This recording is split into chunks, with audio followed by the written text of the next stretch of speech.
aqui os livros. Boa noite. Eu hoje vou tratar-vos por amigos e por amigas. Porque neste tema, cujo título acabou por ser o desafio de viver melhor, eu não tivesse sido a primeira vez, como é óbvio, mas acabei por constatar também que estamos todos no mesmo barco. E por isso podemos dizer que somos todos amigos e amigas, dadas estas circunstâncias de vida em que nos encontramos, ainda que a uns lhe pareça que o seu fardo é mais pesado, a outros que lhes pareça que a sua cruz também é mais pesada do que a cruz de outra pessoa, mas enfim, nós hoje não vamos começar já a falar de coisas depressivas, vamos antes falar de desafios da vida. E desafios na vida, quem é que não os tem? Esta palestra foi para mim um desafio. Eu estive quase até para desistir da palavra desafio e substituir essa mesma palavra pela palavra inquietações, porque foi mesmo uma inquietação, dadas as preocupações constantes que aconteceram, as ocorrências, durante este tempo em que eu precisava de fazer esta palestra. E é, normalmente, até ao limite. Há quem me diga, em confidência, é prova. Não sei se é prova, mas que realmente nem sempre é fácil, não é? E para quem está aqui deste lado, também convém dizer que as coisas não são assim, não é só chegar aqui e abrir a boca, não é? Então eu aproveito para dizer que, dadas as ocorrências todas ao longo da elaboração desta palestra, eu já aproveito para vos dizer que esta palestra está sequenciada em 3 grandes partes.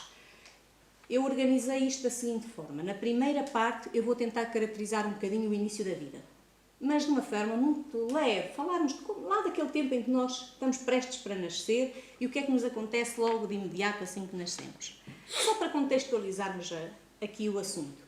Depois, num segundo momento, eu vou pegar em alguns exemplos e vou complementá-los, obviamente, com o que a doutrina espírita nos diz. E vou também mencionar, no fim, um caso verídico, no desejo de que esse mesmo caso nos sirva de autorreflexão. Porque nós precisamos pensar e, ao menos que no fim, se já se tiverem apagado todas as palavras que eu digo, ao longo deste tempo, pelo menos que ainda consigamos levar connosco esta história, que é uma história verídica. Então vamos começar pela tal primeira parte, e eu convido-vos todos a imaginar-nos novamente bebés dentro do útero das nossas mães. Eu sei, é difícil recordarmos, mas podemos imaginar-nos pelo menos lá dentro daquela barriga, não é? Completamente protegidos. Bastam, de certeza, breves segundos para nós começarmos, se calhar, a pensar. Pelo menos foi o que eu pensei. Aí é que deveria ser bom. Não é? Não tínhamos contas a dar, nem problemas para resolver. E é verdade. Durante o período da gestação, nós encontrávamos-nos envolvidos na proteção daquele líquido amniótico. Nós gozávamos de um ambiente, podemos dizer, ideal e seguro, porque o próprio organismo materno nos proporcionava o necessário: alimento, oxigênio, proteção. Era uma maravilha. Essa sensação de máxima segurança é uma coisa que nós perdemos imediatamente assim que nascemos. E é uma sensação que nós não voltamos, provavelmente, a experimentar depois desse instante.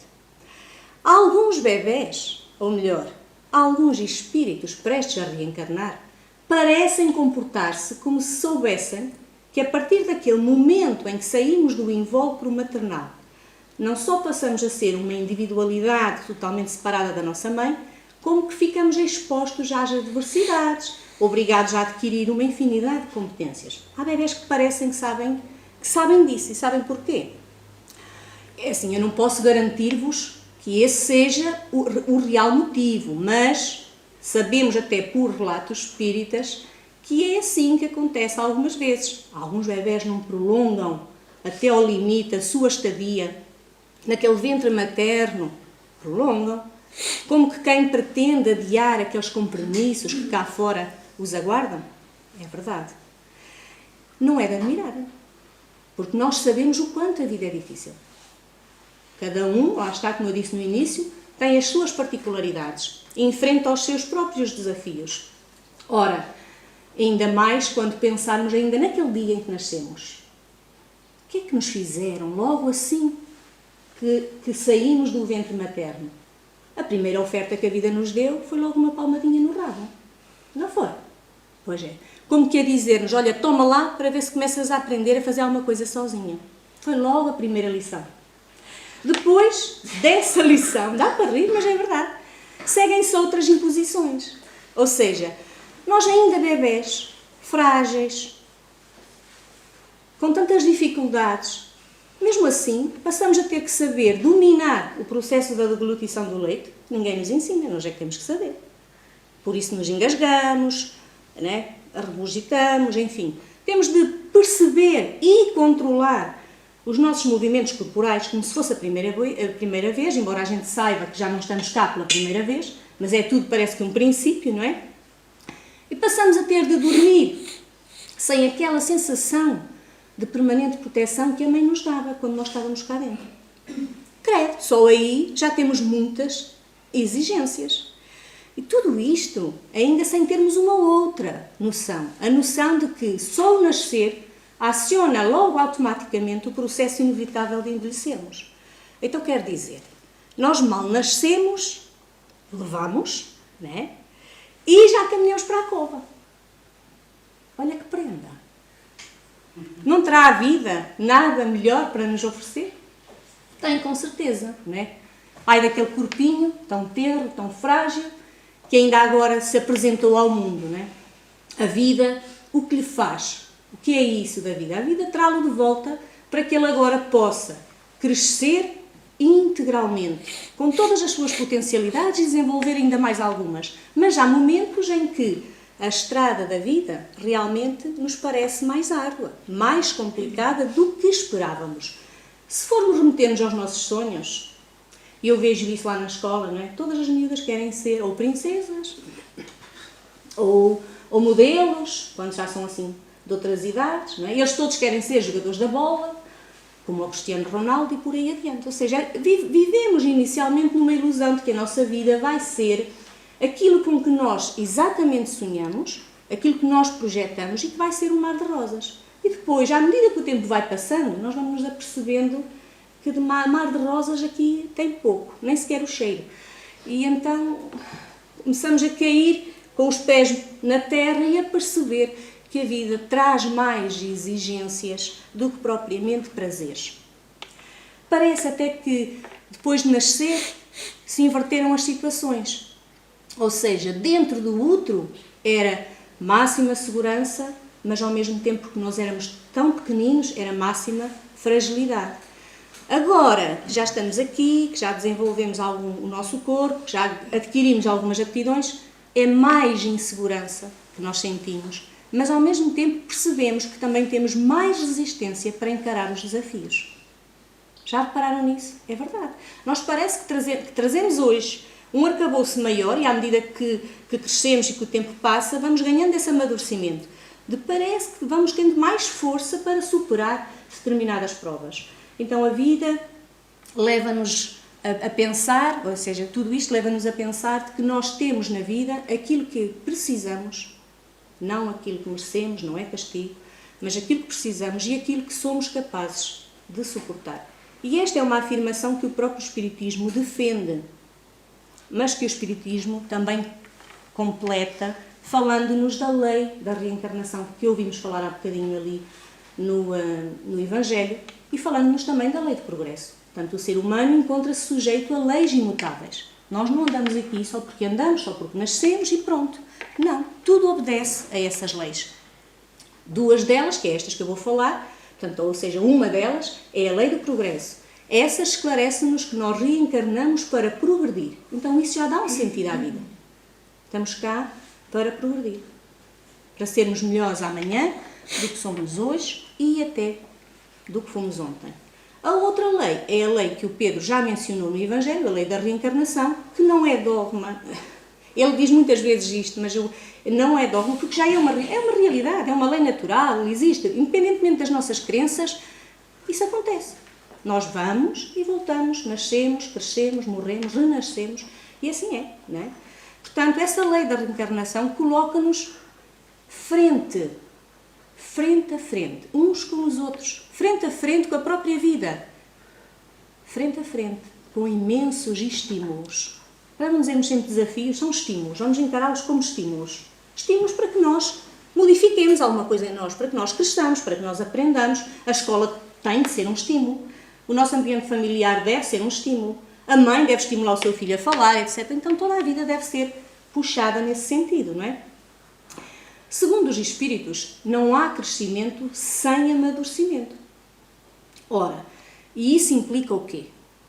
Nós só crescemos à medida que vamos amadurecendo, que é o que eles nos estão a dizer. Mas isso implica que nós tenhamos que fazer a substituição de certos e velhos hábitos e adquirirmos outros hábitos mais saudáveis, chegando mesmo a adquirir novas virtudes. Isso é o que a vida nos propõe, mas que tantas e tantas vezes nós evitamos olhar para a realidade, evitamos olhar até para as situações de problema, fugimos precisamente daquilo que a vida nos está a dizer. Quantas vezes a mesma coisa nos acontece e nós dizemos, parece que o universo nos está a querer dizer alguma coisa. De facto, o universo está-nos a tentar dizer alguma coisa. A tal ponto que, a mim disse-me tantas vezes, que eu tive de vir à Associação Espírita para perceber, porque eu própria já nem dormia e dizia, não, aqui há qualquer coisa, mas demorou muito.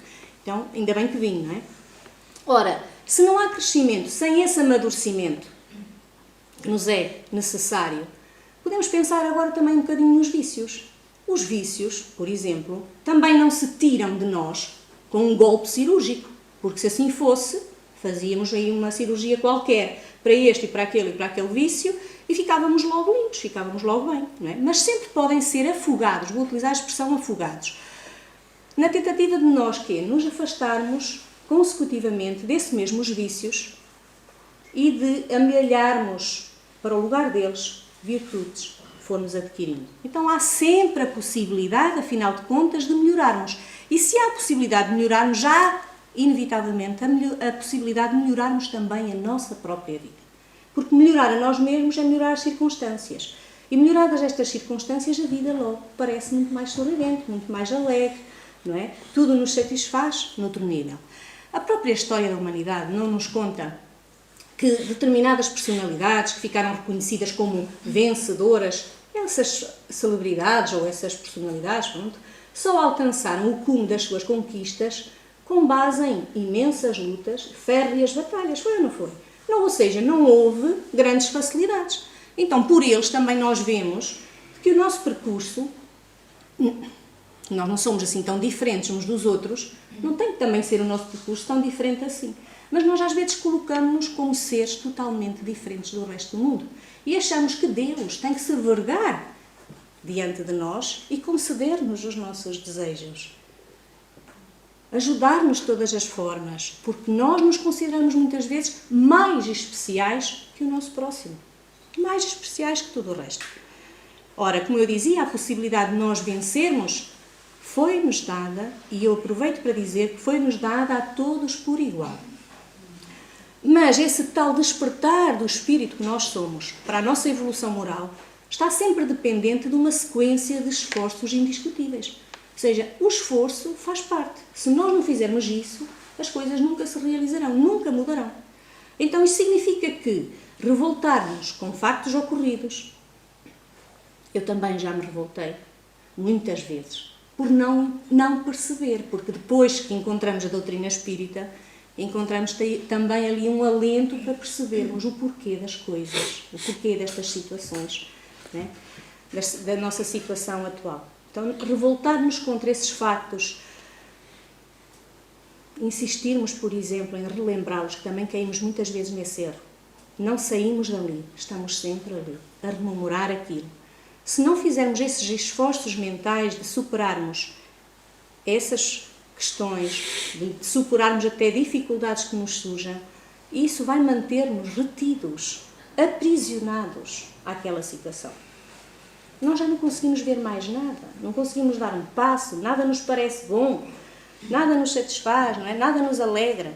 E isso, pouco a pouco, conduz-nos a frustrações. À conta disso, muitas pessoas inconformadas trancam-se na amargura, no choro, na depressão. Eu confesso que há bocadinho também me apetecia chorar antes de ir para aqui, porque isto parecia assim uma coisa, parecia-me mentalmente uma coisa sem sentido. Porém, nós não viemos para ficar imobilizados. E isso é o que a doutrina espírita nos vem dizer. Não nasceste simplesmente para estar. Nós nascemos muito mais para ser. Nós somos, não podemos esquecer, o produto daquilo que nós pensamos, das nossas ações. Portanto, qualquer mudança que nós queremos ver, para melhor, obviamente, não é? Vai ocorrer, mas se nós nos alicerçarmos numa coisa que se chama determinação. E às vezes falta-nos isso.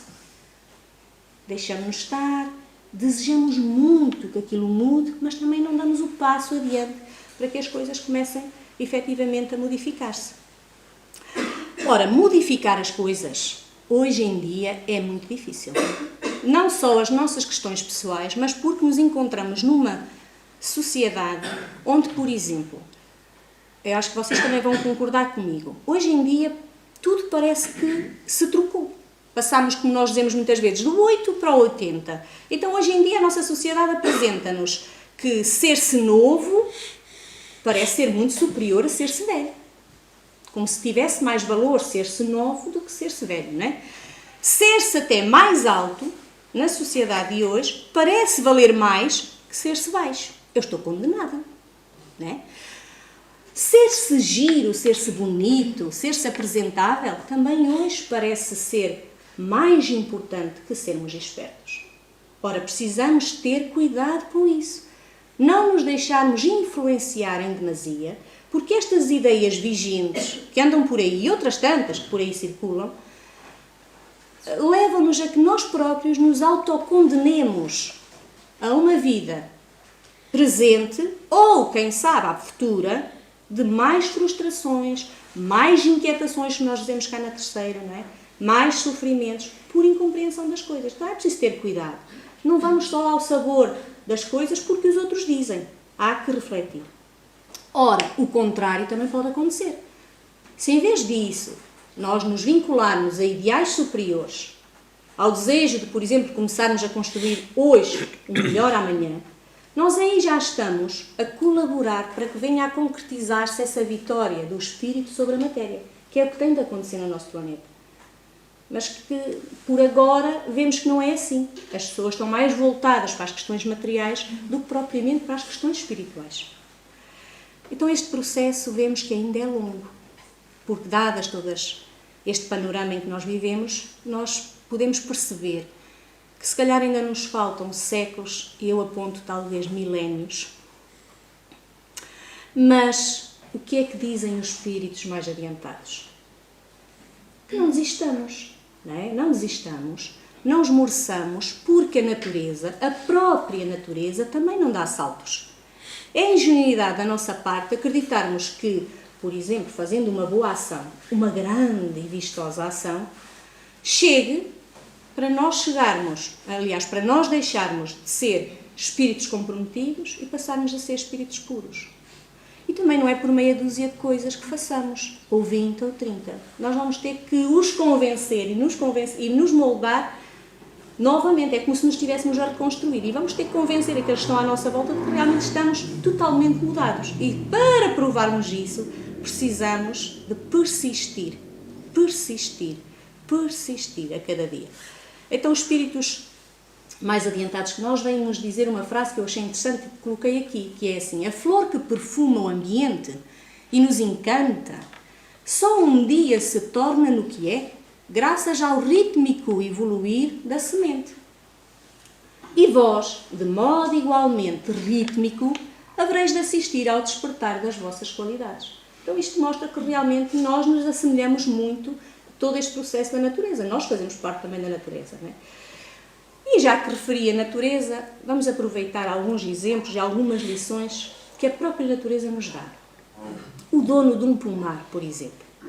O dono de um pomar, para aumentar a produção, o que é que ele faz? Ele corta alguns ramos para que aquela árvore, aliás, dê mais fruto, não é? A fruta também nasça mais viçosa, mais abundante. Mas com isso, ele tem de exercer uma certa violência para com a árvore. Porque tem que lhe cortar alguns ramos, tem que podar, por aí adiante. Quem sabe disso, sabe que é verdade, não é? Na nossa caminhada pelo mundo, as experiências também não são diferentes. Se pensarmos bem, nenhum de nós avança pela senda do desenvolvimento, seja físico, seja psicológico, seja cultural, seja moral, sem devidos cortes. Então nós, às vezes, não queremos é perder nada. E não estamos a fim de estabelecer esses cortes. Porque queremos continuar, mas cada vez com mais, alargando cada vez mais. Não é? No sentido de ter mais. Lá está, a maior preocupação ainda continua a ser o ter que o ser. Ora, voltando aqui para nós, o aluno, ainda bem que vieram alguns, o aluno para receber boas notas, para frequentar etapas de estudo mais exigentes, não sofre também nos cortes de lazer? Sofre. Porque ele, se quer chegar efetivamente a algum lado, sabe que vai ter que cortar em alguma coisa.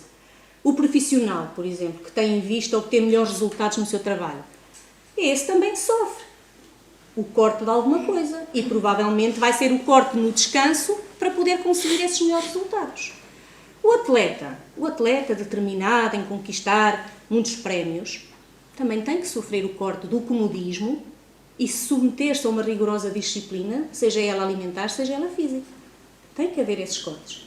Então, em muitas ocasiões, nós somos submetidos a certos e determinados, vou passar a expressão assim entre aspas, sacrifícios, porque só são sacrifícios para nós que ainda não nos habituámos àquilo, a fim de que as forças que dormem no nosso íntimo possam vir a exteriorizar-se, possam vir a desenvolver-se.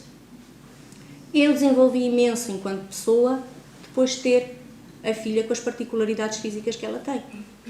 A início, foi difícil adaptar-me às circunstâncias. Foi, inclusivamente, difícil aceitar, porque não percebia o porquê.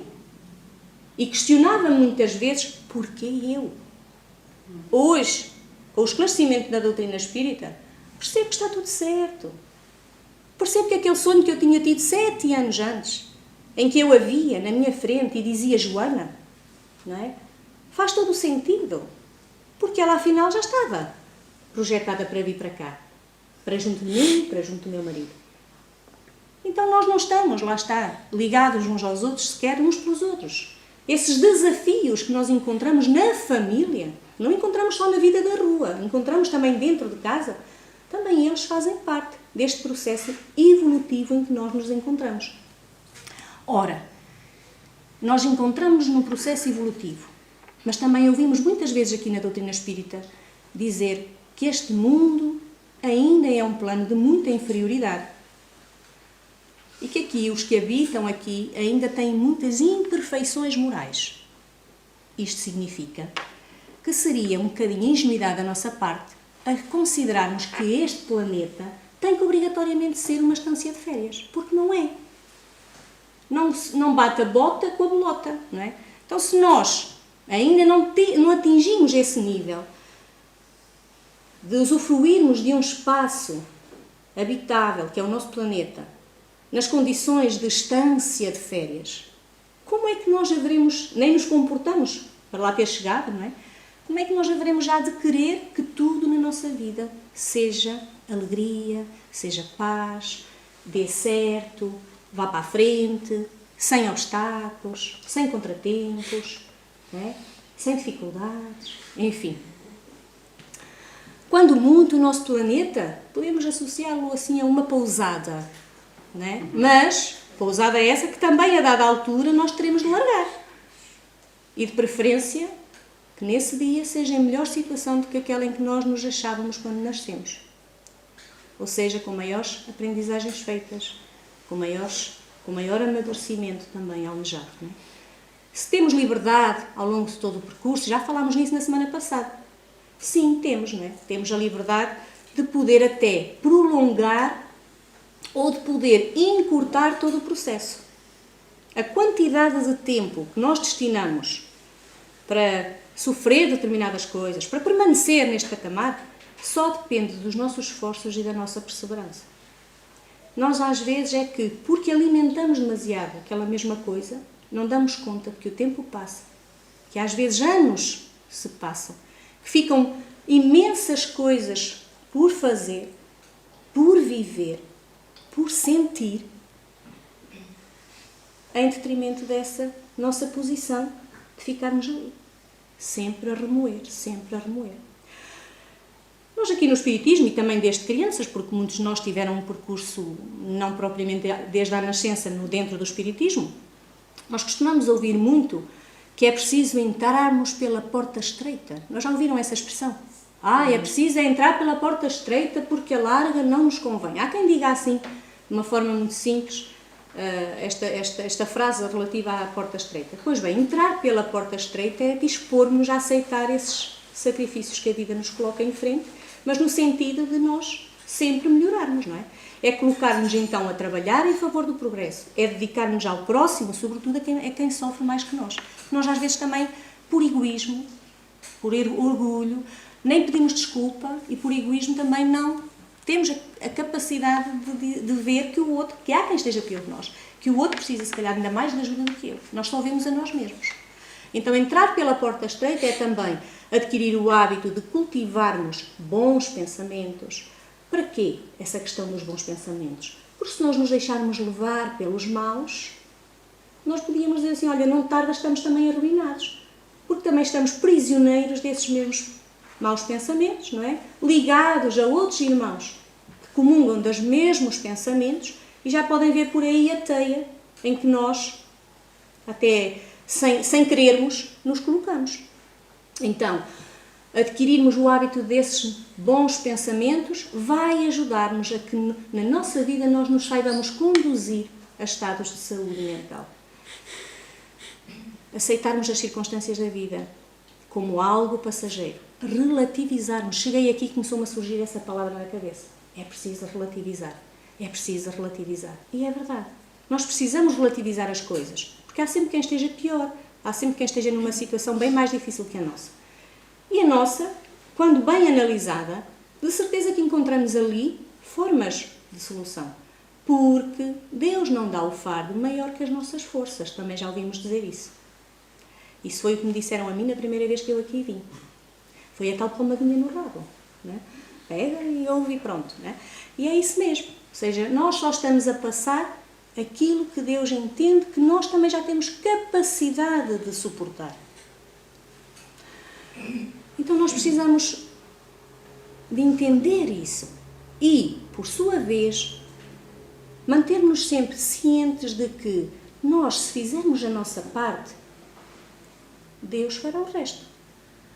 Até porque um outro problema pelo qual nós passamos muitas vezes na vida, e até criamos problemas com isso, é o facto de nós queremos controlar tudo. E querermos que tudo à nossa volta seja como nós desejamos, como nós sonhamos. O outro tem que ser assim. Precisamos aceitar mais. Sei lá, um filho que é diferente, já não é bem o que nós queríamos, não é? Temos essas dificuldades, mas precisamos também de aceitar. Então, todo o conhecimento que o Espiritismo nos proporciona abre-nos um mundo novo.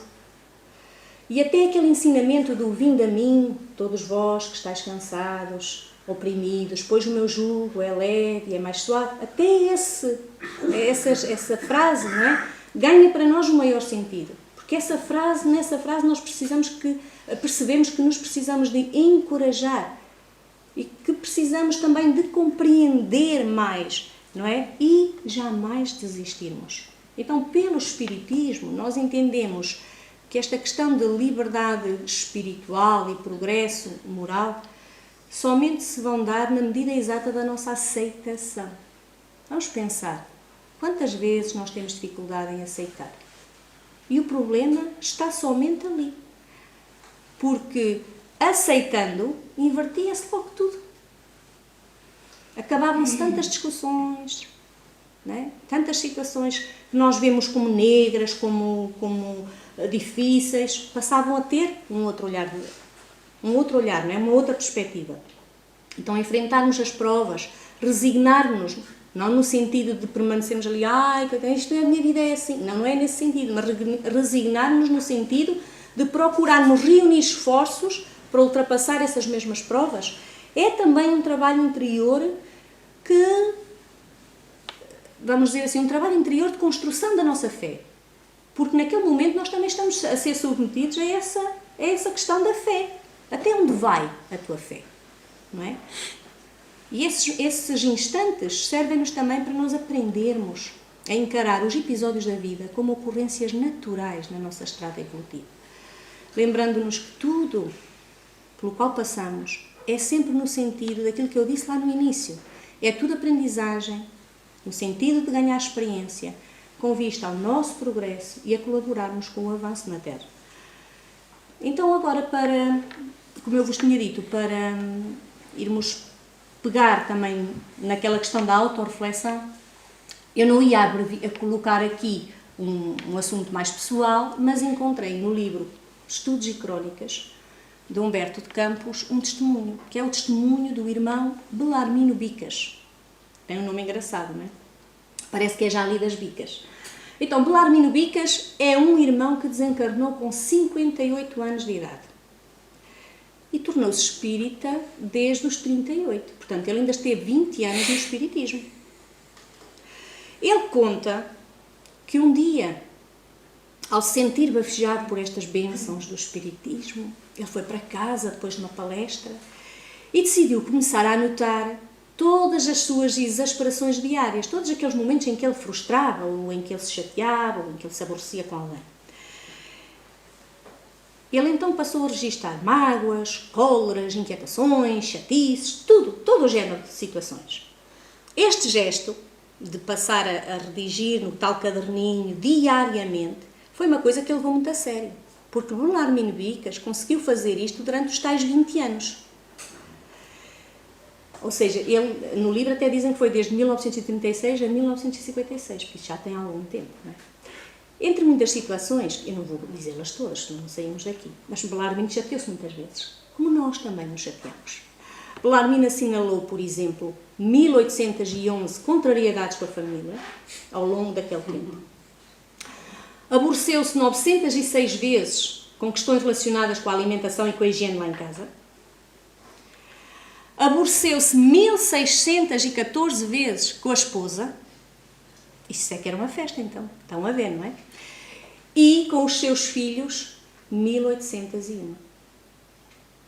Chateou-se com o seu chefe 1015 vezes. Com os colegas, 1333. Aborrecimentos com os alfaiates e com o barbeiro, que eram típicos daquele tempo, não é? Foram 217. Incompreensões, não, 615, portanto ele vinha sempre aborrecido, nunca gostava do trabalho feito, não é? 217 vezes chateou-se com os colegas do centro espírita. Sim, porque aqui também temos as nossas questões, não é? De vez em quando.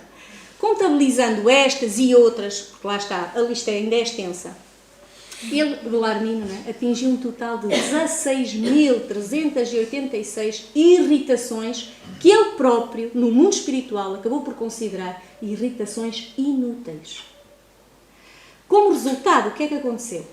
Ele desencarnou 22 anos antes do previsto. E isto dá-nos que pensar. O seu compromisso era ficar na experiência terrestre, a aprender, a crescer, a evoluir, lá está, a colaborar, como eu disse, até aos 80 anos. Mas ele não conseguiu, apesar das lições educativas da doutrina espírita.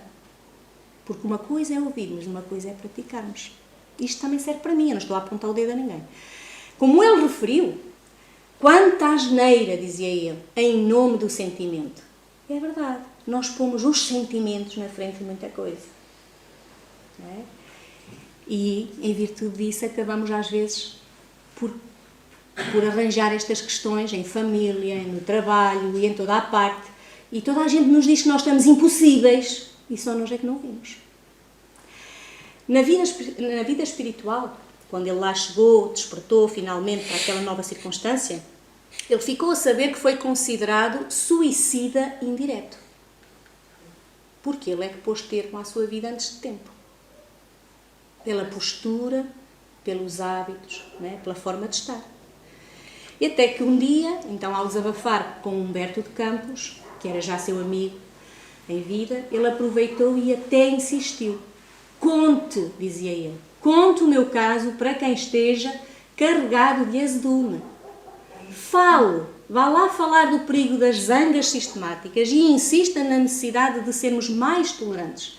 Insista na necessidade da paciência, da serenidade e do perdão. E em meu nome, por favor, rogue aos nossos companheiros, que somos nós, não é? Para que não percam a riqueza das horas com essas suscetibilidades, com amus, com essas coisas que nós nos lembramos de sentir. Explique lá ao pessoal da Terra que o mau humor também mata. E nós nem a isso ligamos. Eu creio que o alerta do Bellarmino Vicas nos pode ajudar, não é? Portanto, de agora em diante, venham eles, os tais novos dias. De preferência, mais conscientes. Com a nossa postura voltada num outro sentido, num sentido mais positivo. Lá está a tentarmos, pelo menos, relativizar as coisas. Para não incharmos tanto, que depois rebentamos antes do tempo, não é? E também aproveitemos para, depois de ouvirmos o que aqui ouvimos, sentirmos que sempre há esperança de um futuro melhor. Porque esse futuro melhor somos nós que o construímos, não é? Sempre há esperança de modificarmos as nossas circunstâncias atuais, bastando para isso nós analisarmos, pararmos, nós às vezes nem pararmos um pouco, refletirmos sobre aquilo, encontrar soluções. Quando nós nos auxiliamos da prece, esse auxílio chega-nos sempre. Porque aqueles que nos amam e que já lá estão, no verdadeiro mundo, não é? Vão certamente convocar-nos às melhores atitudes, aos melhores gestos, às melhores soluções. E além disso, não esqueçamos o que disse Bellarmino Vicas. Há que viver a vida com um bocadinho de mais humor. Também amor, obviamente, mas também humor. Aprendendo, lá está, a relativizar alguns episódios que nos acontecem. Aprendendo também a rir de algumas coisas que nos acontecem. Porque se há coisa que nós vemos hoje em dia, é que o mundo está muito necessitado, não tanto de questões materiais, muito mais necessitado está é de compreensão.